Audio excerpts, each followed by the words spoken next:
Cerita sikit satu story. 2 hari lepas ada satu customer Jannah ni. Jannah borak dengan dia. Dia pakai 2 bil postpaid. Dia suami isteri tau.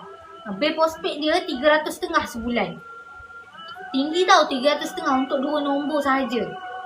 Dan bila bercerita, Jannah dapat tahu rupanya diorang ni suami isteri sibuk bekerja. Internet pun tak ada nak scroll.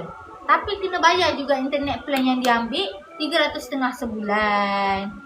So, Jannah terangkan kat dia pakai plan yang RM35 je. Sebab since dia bukannya orang kata hardcore main internet, betul tak? Dia tak hardcore.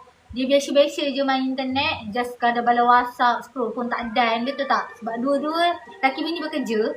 So, kita bantu diorang ni untuk jimatkan komitmen. Orang kata reduce komitmen bulanan utility tel internet daripada 300.5 kepada RM35 suami, RM35 isteri. So, daripada 300.5 tu, diorang hanya perlu sediakan, orang kata reduce komitmen. Sekarang ni bil Halo Telco, bukan bil lah.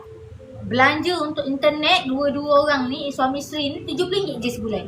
So, berapa banyak jimat daripada 300.5 bil suami isteri ni kepada RM70. Sangat-sangat banyak jimat kan? Jimat banyak sangat. So, kena tahu juga keperluan you guys. Keperluan you guys ni pakai internet banyak ke tak? Kalau banyak pakai internet, kita suggest yang plan RM50. Sebab plan RM50, banyak data yang dibagi 350GB. Memang tak habis. Sebab normal manusia pakai 100GB je.